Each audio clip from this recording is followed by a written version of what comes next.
नंदुरबार शहरातील गौतमनगर भागातील नागरिकांच्या असुविधांसंदर्भात रोष व्यक्त करण्यात आला। आपल्या विविध मागण्यांचे निवेदन भीम आर्मी संघटनेच्या वतीने नगरपालिका मुख्याधिकारी यांना सुपूर्द करण्यात आले आहे।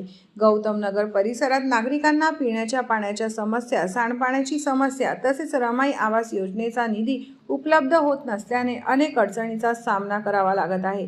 या सर्व समस्यांचा निराकरण करण्यात यावा या मागणीसाठी नंदुरबार जिल्हा भीम आर्मीच्या वतीने मुख्याधिकारी नगरपालिका यांना निवेदन सुपूर्द करण्यात आले आहे। या प्रसंगी भीम आर्मीचे जिल्हाध्यक्ष संजय रगडे, रवींद्र रगडे, मेहुल मचले, कविता अभंगे, सुषमा भिलाने, ज्योती खरताडे, प्रियंका भालेराव यांच्यासह परिसरातील नागरिक, महिला उपस्थित होत्या।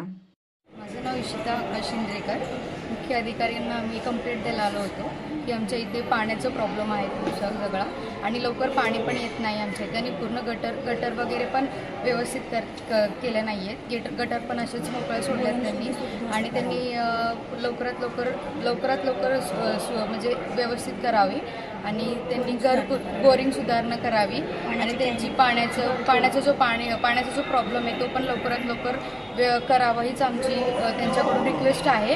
आणि घरकुलचा एक इश्यू आहे, ज्यांचे घरकुल आहेत त्यांचं पण लवकरात लवकर करून देणं हेच आमची त्यांच्याकडून रिक्वेस्ट आहे की त्यांनी लवकरात लवकर आम्हाला करून देण्यात हवे। आणि बाकीचं त्यांचे ते पाण्याचं प्रॉब्लेम आहे, आमचे गटर वगैरे पण सगळ्या पॅक करून देणं त्यांचं ते काम आहे, त्यांनी ते आम्हाला करून देणं हे खूप जरुरी आहे त्यांनी। नमस्कार, आम्ही प्रभाग क्रमांक 8चे सर्व रहिवासी हो। आमच्या मागील वर्षापासून भरपूर वर्षापासून पाण्याचा प्रॉब्लेम आहे। नंदुरबारमध्ये प्रभाग क्रमांक 8 गौतमनगर या ठिकाणी अर्धवट पाईपलाईन केलेली आहे। पूर्ण पुढच्या गलीमध्ये ह्या ठिकाणी पाईपलाईन करण्यात यावे आणि मागील 9 ते 10 वर्षापासून जी बोरवेल बंद पडलेली आहे ती बोरवेल नवीन मोटर टाकून त्यामध्ये नवीन बोरवेल चालू करण्यात यावी। दुसरी बात, जे 5 घरकुलं आमचे जे मंजूर झालेले आहेत त्याची निधी अजूनपर्यंत आलेली आहे। माननीय CO साहेबांना आम्ही विनंती केली, नगराध्यक्ष साहेबांना विनंती केली की लवकरात लवकर घरकुलचा हा निधी येऊन घरकुल बांधण्यात यावे अशी आम्ही विनंती केलेली आहे। तसंच डॉक्टर बाबासाहेब आंबेडकर सभागृह हे निष्कृत दर्जाचे झालेले आहे। 20-22 वर्ष झाली या सभागृहाला।